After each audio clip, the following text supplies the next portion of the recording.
Llegó el espacio para las mujeres, para que las mujeres tengan la palabra y puedan conversar también sobre la importancia del emprendimiento, el sector privado y la generación de empleo en Colombia. Muy bien, ahí están todos allá aplaudiendo. Vamos con un panel que se llama El reto de emprender y crear valor en Colombia. Aquí vamos a tener un espacio con 3 mujeres, todas muy importantes y que le aportan mucho a la economía desde diferentes sectores y desde diferentes escalas, que nos van a compartir su visión, sus experiencias, sus opiniones. Opiniones que también queremos leer las suyas, por supuesto. Recuerden que nos estamos leyendo en todas las redes sociales con el hashtag Se Crea Valor Cuando. Sin más preámbulos, vamos a darle la bienvenida a Alejandra Zapata. Ella es la presidenta de CONINSA.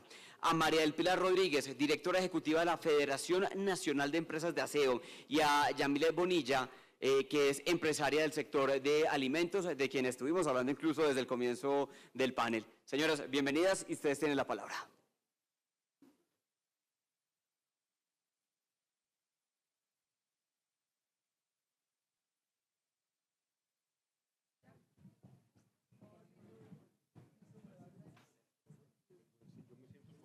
No te vamos a pellizcar, prometemos que no te pellizcamos. Hola. Vale, muy bien. Perfecto. Bueno, yo soy Ramiro Avendaño, presidente de Canal 1. Este es un horario complicado, pero estoy seguro que va a ser muy ameno, sobre todo por el gran valor que tienen para aportarnos nuestras panelistas del día de hoy. Importante, y yo tengo que arrancar con la cuña porque es mi obligación. Nosotros en el canal hemos decidido tomar posición política, que no es posición partidista y es posición a favor de las libertades. Por ahí ven el logo dando vueltas y dice el uno, libre como tú. Vamos, digamos, poquito a poquito, firme, con determinación, y lo que queremos es, y aprovechando, tomo prestadas unas palabras o una expresión de Carlos Augusto, que es adultizar a las audiencias. Es decir, que le ayudemos a la gente a formar criterios, renunciar a los contenidos que denigren, renunciar a los realities de cautiverio, renunciar a las narconovelas y dedicarnos a entregar información de calidad que no tiene por ello que ser aburrida, sino que puede ser igualmente divertida. Un reto grande, difícil en una empresa libre, completamente independiente desde el punto de vista económico, lo cual no es ni bueno ni malo, sino que simplemente es. ¿Sí? Que nos impone unos retos distintos y nos obliga a que se viva esto mismo. Pero bueno, eso necesitaba hacer mi cuña, agradecerles por el espacio.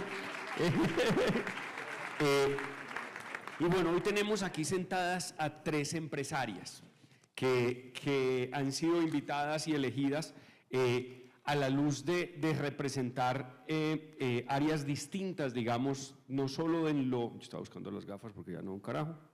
De todo en el bolsillo, ahí están, velas, que representan diferentes, no solo áreas de la economía, sino que representan negocios y actividades de distintos tamaños. Y vuelvo y uso palabras de las que he ido aprendiendo aquí en el ICP, y vamos a hablar de empresarios y empresarias. El tamaño no es relevante.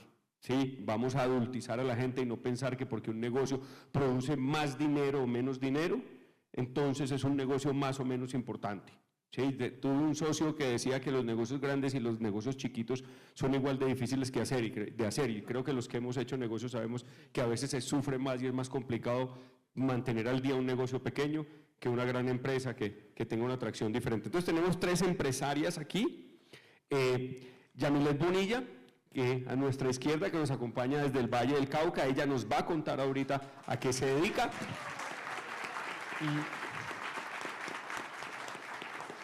Pero Yamilet es empresaria de la industria de alimentos y nos contará ya los detalles. Yo ahorita probé algunos de los productos que hacen y me comí todo eso, y ahora yo no voy a poder comer el almuerzo. Luego María del Pilar Rodríguez, que es de la Federación Nacional de Empresas de Aseo, una industria increíblemente grande, increíblemente importante, muy poco visibilizada, donde a veces la capacidad de agregar valor de esta industria no es reconocida, pero que hacen que las cosas… Son un gremio que se encarga de que parece que no estuviera pasando nada y esté todo bien. Cuando todo está bien, nadie se acuerda de ellos, solo se acuerdan de ellos cuando las cosas salen mal. Conozco, y no te lo he contado, María del Pilar, el gremio en en mucho detalle. Mi madre tuvo una empresa de aseo por muchísimos años, me pagó la universidad de eso y conozco las alegrías y los sufrimientos de una empresa de estas características intensiva en gente. Bueno, y Alejandra Zapata, que es la presidenta de Coninsa, una gran constructora, pero cada una de ustedes nos va a contar un poquito lo que están haciendo desde allí. Por supuesto, desde el punto de vista de la construcción, no solo son grandes generadores de empleo, sino de progreso, de transformación social, de bienestar para todos. Todas muy importantes y bueno, vamos a escucharlas a ellas. Entonces empecemos un poquito porque nos cuenten ¿qué hacen sus empresas? Alejandra, vamos a hacer esto en unos 30 minutos, perdón, Alejandra, Yamilet, cuéntanos cómo se llama, Alejos se llama, ¿verdad? Nutrialejos. Nutrialejos. ¿Qué hace Nutrialejos, Yamilet? Pues Nutrialejos lo que hace es potencializar los frutos exóticos del Pacífico colombiano. Colombiano como el chontaduro, el borojó y también frutas tropicales como la piña, maracuyá, lulo. Y pues nuestra propuesta de valor es usar precisamente los productos naturales y no usar conservantes, ni preservantes, ni colorantes, todos los antes.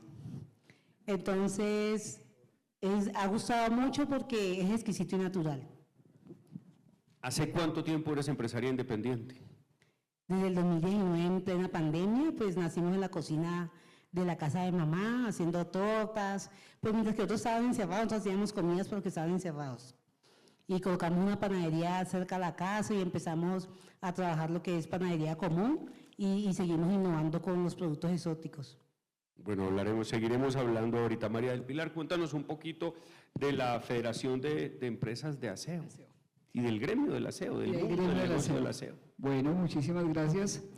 Este es un tema, como tú dijiste ahora, poco reconocido en la labor que se hace.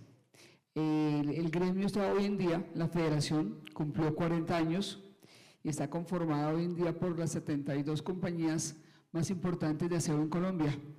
Tenemos la compañía más antigua de Colombia en aseo, con 69 años de antigüedad.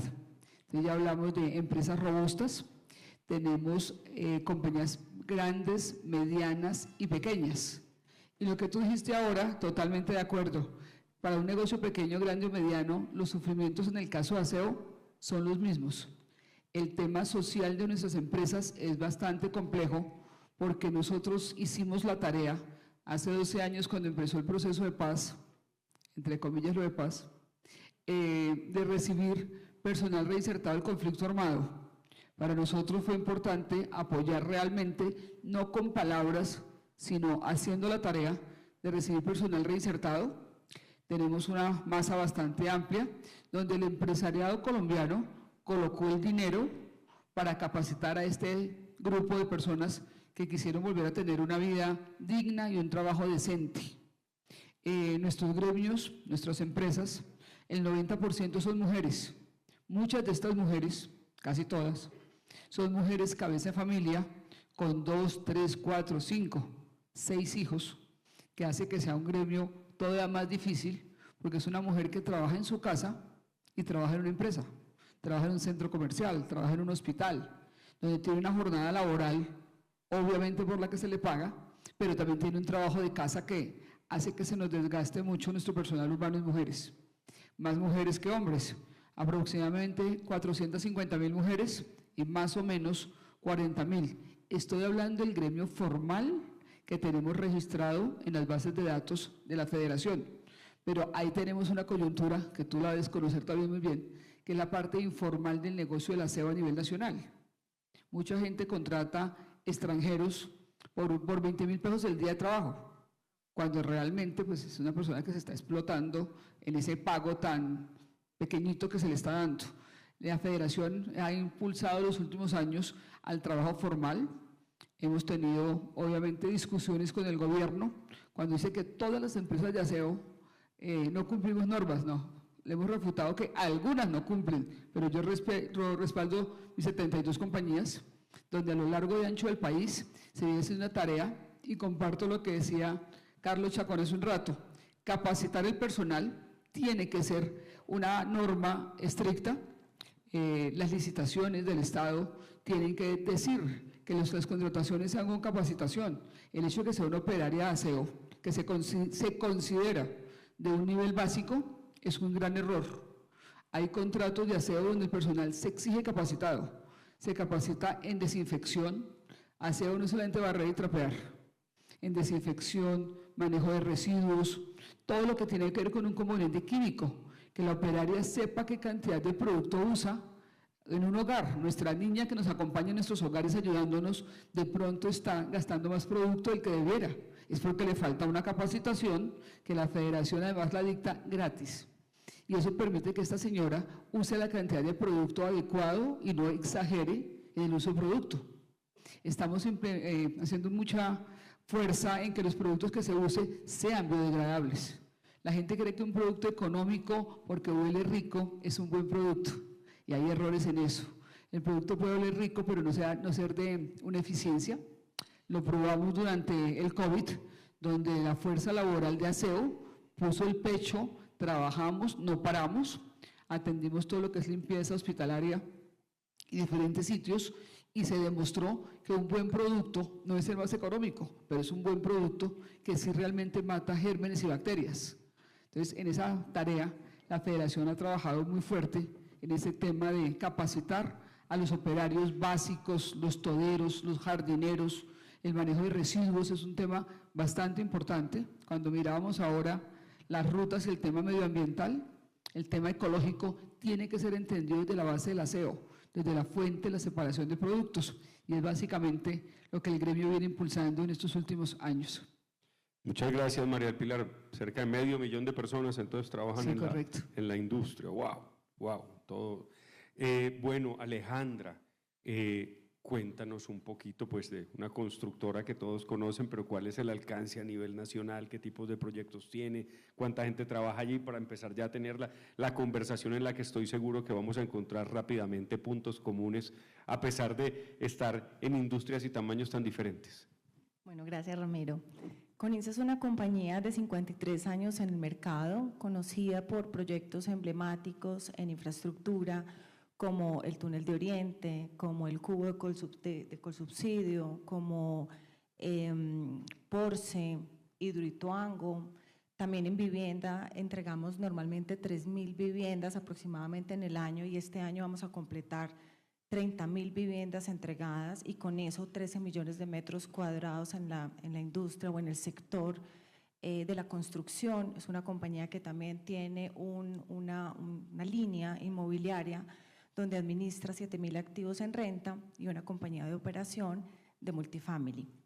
Hoy en el equipo somos 2.500 personas directas y más o menos unas 4.600 indirectas en aproximadamente 110 proyectos que tenemos en curso entre los de infraestructura y los de vivienda. Una compañía que le está apostando enormemente a la sostenibilidad, a la innovación, a la transformación digital y a la equidad.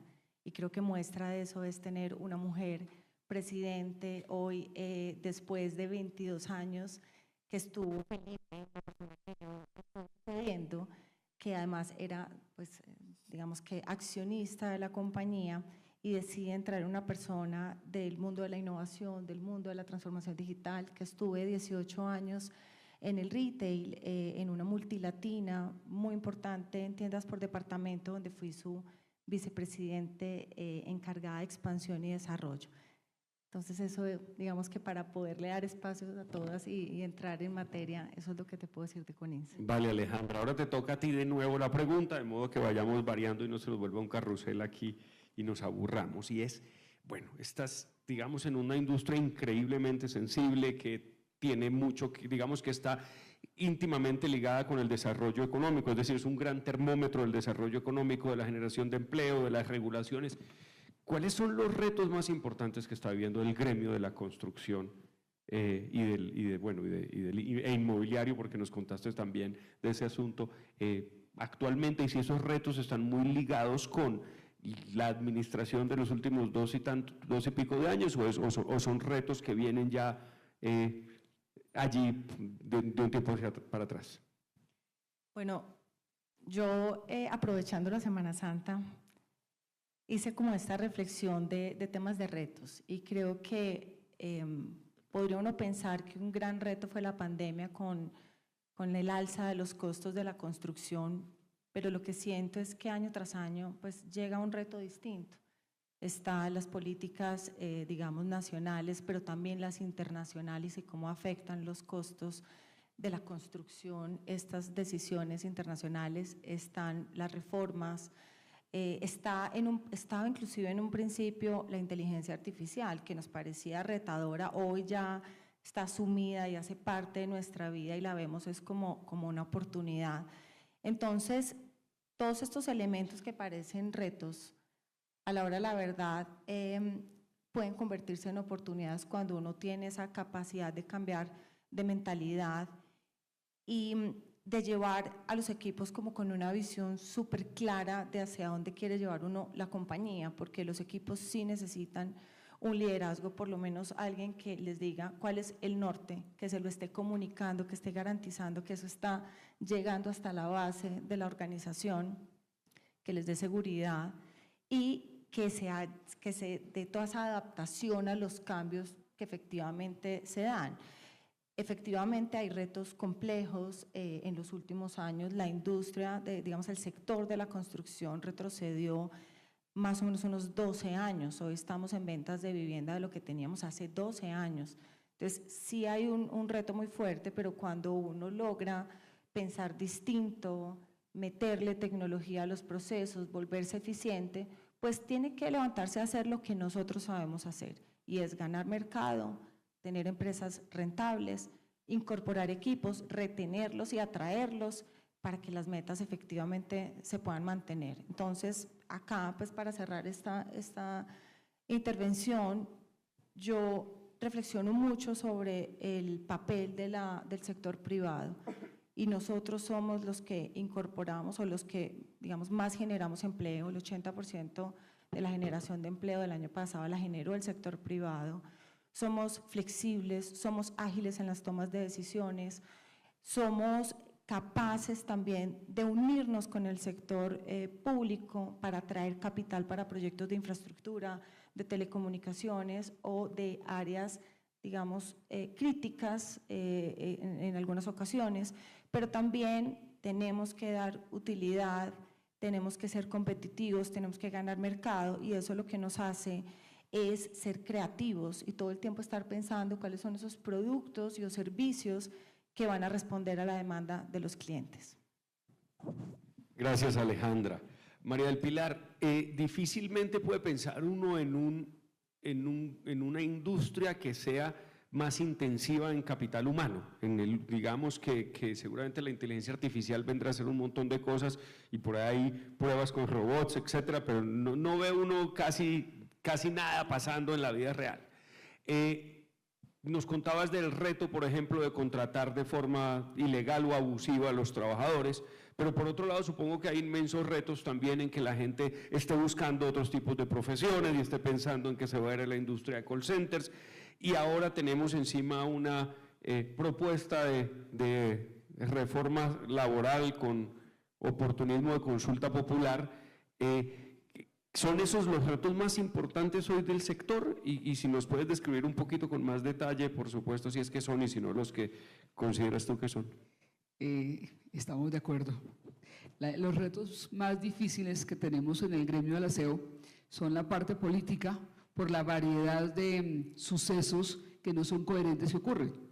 Una reforma laboral como la que estaba planteada, que se acaba de, digamos, entre comillas, de tumbar, era nociva tanto para el gremio de aseo como para el gremio de seguridad, porque fíjate que somos, lo que tú acabas de decir, intensivos en mano de obra, en humanos, y en este gremio, con 450.000 mujeres, y un artículo muy puntual, que era el caso de los cólicos de las mujeres en etapa de menstruación. Pues complejo, porque si nuestras mujeres les da cólico a 450.000, con que le dé a 10.000 cólico hoy, pues tengo 10.000 faltas en puestos de trabajo. Complicadísimo. Y hay que darle 3 días de licencia a la señora, pues se nos vuelve más complicado en un tema que es sensible, es humano, pero es complicado para un gremio como este, masivo en mujeres. O el señor guarda que tiene 2 hijos, entonces hay que darle la licencia de paternidad, pues complejo porque es el humano que hace la labor del servicio. ¿Con quién lo reemplazas? Si tenemos escasez de mano de obra. porque y lógicamente uno creería que por ser el gremio donde tenemos el nivel cultural más bajito, hay más gente. No, porque la señora del aseo, que lleva 20 años trabajando, ella se ha esforzado en que su hijo sea profesional, o sea, tecnólogo, no venga a trabajar en aseo. Entonces, ¿tenemos escasez de mano de obra? Sí. Tenemos unas dificultades que pone el gobierno con sus trabas, bastante complejas. Tenemos una dificultad con la edad. Ya sabemos que en Colombia ser mayor de 50 es complejo y tenemos en el gremio muchas mujeres con muy buena experiencia mayores de 50 años. Entonces, todo se vuelve una mezcla poco agradable para que alguien quiera invertir en el gremio del aseo. Tecnología, claro, tú no vas a reemplazar la señora que te sirve el tinto con amor por una máquina que te sirva el tinto, es complejo. Pero ¿qué pasa? Esa señora es importante porque es la que te dice buenos días doctor, doctor esa camisa le queda bonita, usted espera esa parte afectuosa de esa mujer que te atiende en tu oficina como gerente, presidente de una organización. Entonces, esta mujer es más válida en una compañía, pero el trato también que se le ha dado por generaciones del gremio del aseo no ha sido tampoco el mejor trato. Entonces ahí tenemos unas dificultades bastante difíciles de que la siguiente generación quiera trabajar en aseo. Y la importación de maquinaria para hacer aseo, en Colombia es demasiado costoso traer maquinaria por los impuestos que hay de nacionalización. Traer máquinas de limpieza en general, las pequeñas, medianas, grandes, hay que traerlas de Italia, de Europa, de Alemania, y la importación de maquinaria para nosotros es costosa.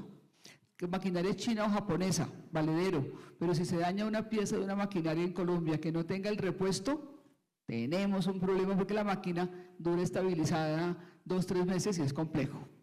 Tecnología, sí nos interesa la tecnología, estamos trabajando en proyectos desde los celulares, el rastreo de que la operaria y el supervisor estén en el puesto de trabajo que es. Un supervisor no puede estar en 3 edificios revisando a la gente. Entonces la tecnología en sistemas con un celular puede rastrear perfectamente la cantidad de personas que llegaron a un puesto de trabajo y reaccionar a tiempo cubriendo esa vacante. Lamentablemente pues hay que tener claro que es un flujo de caja que no es en este momento el ideal por toda la tasa en positiva. Tuvimos el año pasado una ley que menos mal la logramos revocar, que era el tema del SENA. En Colombia el SENA es importante para muchas de nuestras empresas, saca gente muy buena, capacitada para su trabajo, pero el SENA no tiene operarios de aseo, entonces no nos va a ofrecer lo que no tenemos, y la norma cambió, ¿no? Era en ese momento, para esa ley, un aprendiz por cada 20 administrativos, y la ley decía que no, un aprendiz por toda la masa laboral. Mi compañía más grande de aseo, si eso hubiera sido, finalmente, digo, la tumbamos, esa compañía hubiese pasado de 65 aprendices a 950. ¿Vos dónde metes mañana 950 personas? Tenés que hacer otro edificio. Y la respuesta del SENA es, si no les sirve lo que tengo, monetice. Pues eso era como tener un impuesto de un 5% en el caso de aseo, pero nos cobijaba al 95% de las compañías de Colombia. Entonces son normas que salen, asustan a la gente y la gente lo que dijo, yo vendo mi compañía. No la vaya a vender, que en este momento es el mejor momento para vender compañías. Entonces esas normas, esa política que no es lineal, sino es de afán y de carreras, buscando dinero, no nos ayuda a los empresarios y menos a los empresarios del aseo. Y yo creo que los retos políticos son los que más nos afectan en este momento. Yamilet, ¿cómo ha sido la experiencia de crear empresa? Cuéntame las cosas lindas de la creación de empresa, lo que te ha hecho sentir feliz y contenta y decir este es el camino, y los retos que has encontrado en el camino para ser todavía más exitosa en tu proceso. Lo que me ha hecho feliz, pues, poder ofrecer un producto que le guste a la gente, que ver la sonrisa de las personas cuando consumen mis productos y saber que lo que yo estoy haciendo le hace provecho a las personas. ¿Qué otra cosa me hace feliz? El ser resiliente, perseverante, porque en realidad los retos que he tenido que vivir han sido, como dicen mis amigas, complejos. En la parte tributaria, mucha imposición y también mucha tramitología. Estoy en un grupo de empresarios que se llama Exportando Sueños y empezamos 12 personas, todos contentos, haciendo bueno, hicimos una rueda de negocios, les gustaban los productos, les fascinaron, vamos, hagámosle con toda. ya se quedaron 6, por tanta tramitología. Y a pesar de que les he ido animando, han dicho que no, porque bueno, si nosotros hacemos una cosa, después nos salen con otra cosa. No, yo mejor no le hago. Y ya que solo quedamos 6 valientes, así que hacer empresa en este país es para valientes, para gente perseverante y resiliente, porque hay muchos obstáculos que vencer y de verdad sí necesitamos una política que transforme esa estructura política de que trámite aquí, trámite acá y más allá, en vez de aportar soluciones a los empresarios.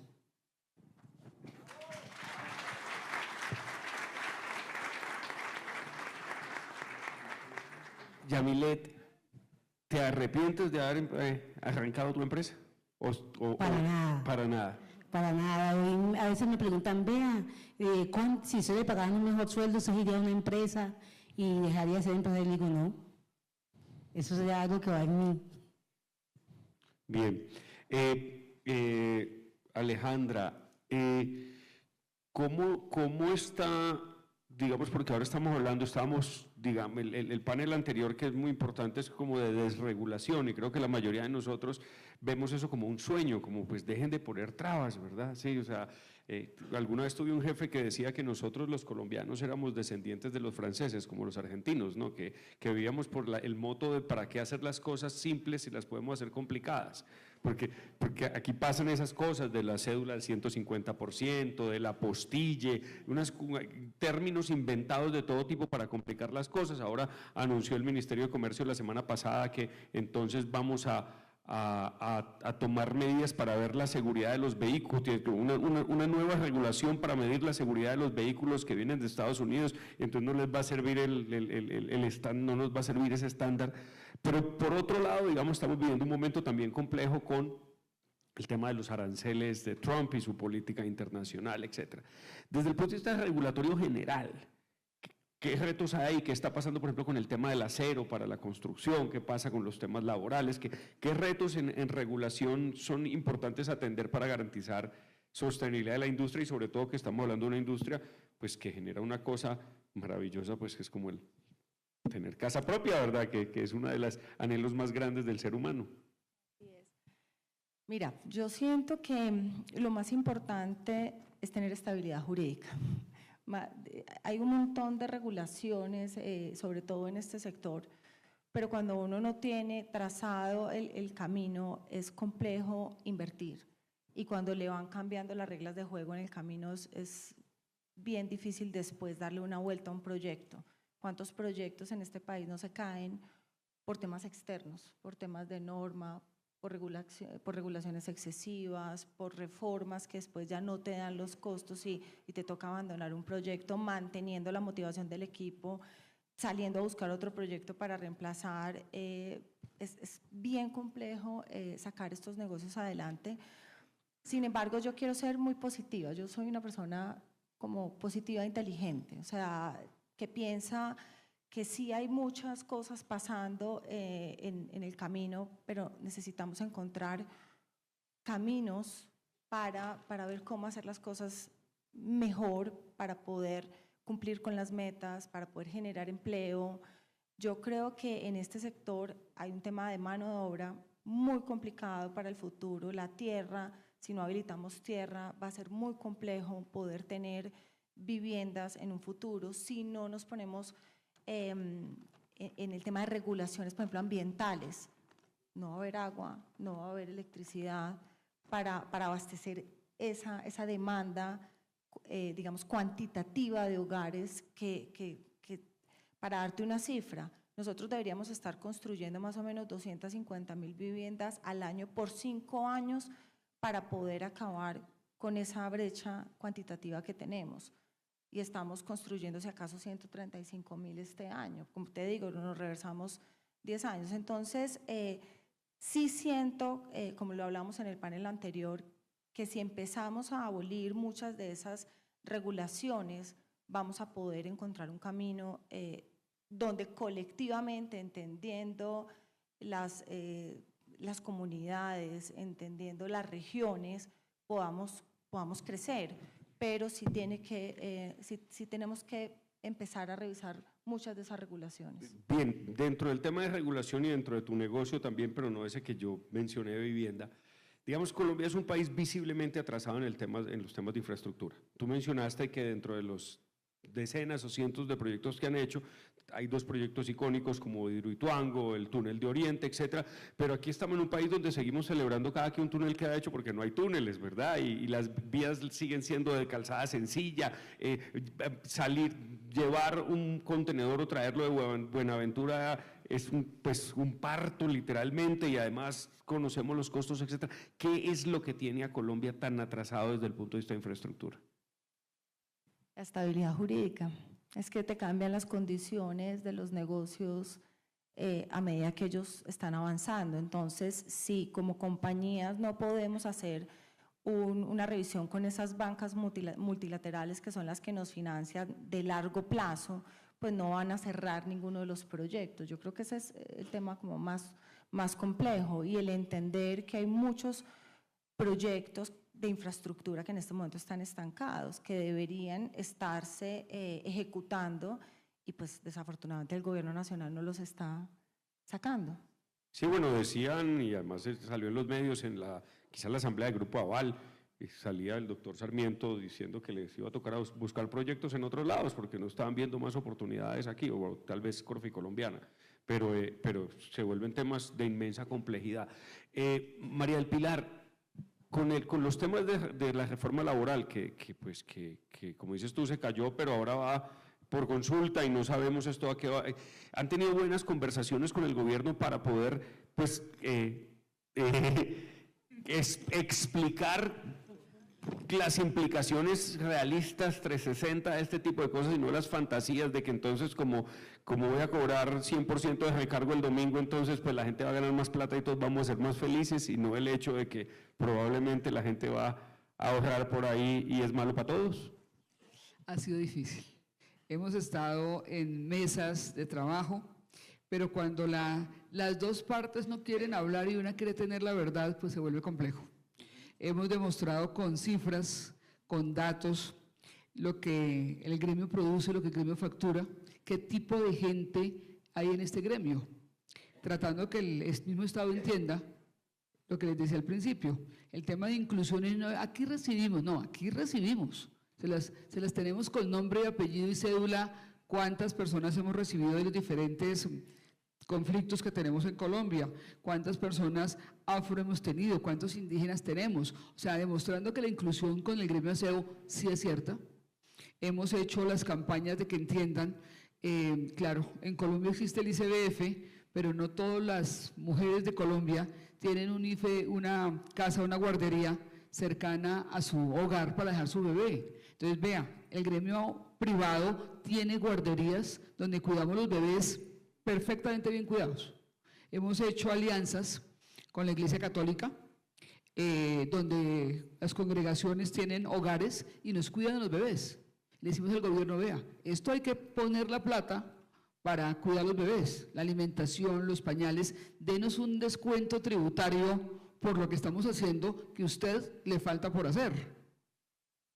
Eso no se ha visto por ese lado y ahí se cambia el tema al punto que sigue. Lo que nos acaban de colocar a todos, a ustedes y a nosotros, es el famoso impuesto de timbre, un impuesto que el año pasado quienes hicimos proyecciones para este año, ese impuesto de timbre no figuraba.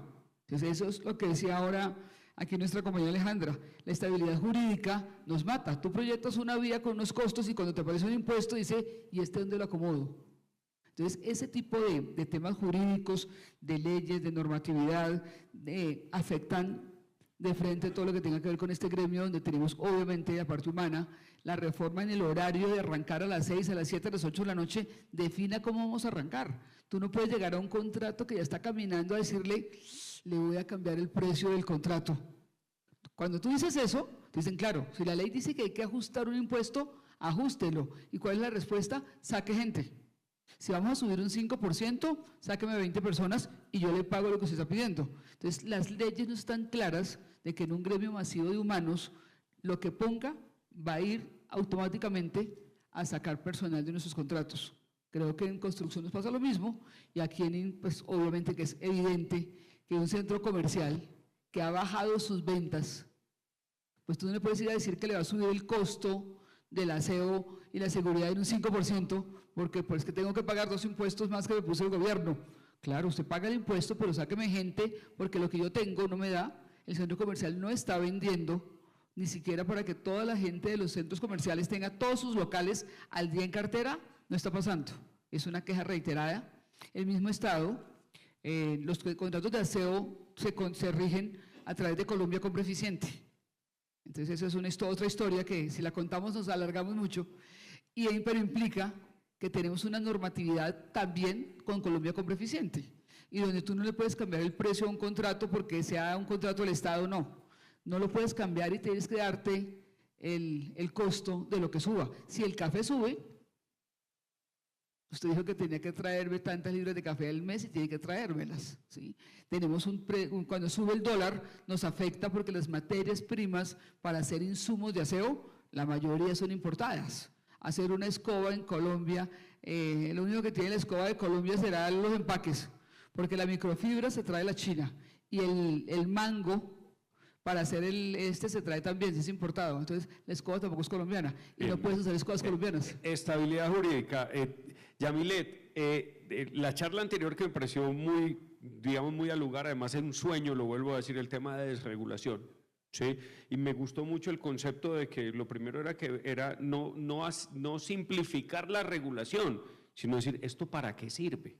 Un poco el ejemplo que estamos hablando de los automóviles, que es real y desde hace una semana, ahora resulta que nosotros que no hacemos carros, pues ensamblamos, pues no hacemos, le vamos a decir a los gringos que se los inventaron y llevan 120 años haciendo carros, cómo se hacen y cuáles son las reglas de seguridad o las normas de seguridad en el país quizá más exigente del mundo en normas de seguridad. Y eso se repite todos los días. Pues yo quiero ir al tema práctico y de la industria de alimentos no sé nada. ¿Qué habría que quitar de las normas de regulación del mundo de alimentos para hacer tu negocio más próspero y más fácil? ¿Qué habría que quitar? Pues yo estoy de acuerdo que el INVIMA sí se debe permanecer por la seguridad de los que consumen alimentos, pero no como me ha pasado a mí, es que tiene una tilde, tiene un punto, es que el nombre fantasía no concuerda con el otro, es terrible, ya 3 veces. Entonces me ha pasado que hemos llenado la ficha técnica, vuelve y se manda, y después ellos son como palabra de Dios, te agradamos Señor, vuelve y lo devuelve. Y volvemos y lo mandamos con la ingeniera, y entonces que ahorita falta que le empaque, bueno, eso es una cantidad de cosas que, como hablábamos con la ingeniera, dice, se están pegando de nada. Se están pegando de nada y lo que nos siguen volteando por algo que no tiene sentido, como en sí, bueno, vamos a cuidar la salud de las personas, no porque una tilde, una coma y que el nombre y que el empaque. Esas cositas así. Entonces, que sí se haga, que sí esté regida la norma para alimentación, porque las personas que consumen deben consumir alimentos seguros, pero no que la coma, la tilde, los puntos, el nombre, me parece una bobada. Bueno, gracias a las 3, a Alejandra, a María del Pilar, a Yamilet, ha sido un gusto tenerlas aquí, muy cortito. 3 mujeres empresarias, no hablamos ni una vez del hecho de que fueran mujeres y fue adrede, porque simplemente son empresarias y ya como cualquier otro que están transformando el país desde su gestión. Gracias. Muy bien, doctora Avendaño, y a las panelistas los invitamos a que se queden un segundo en el escenario para tomar la foto oficial del panel entonces.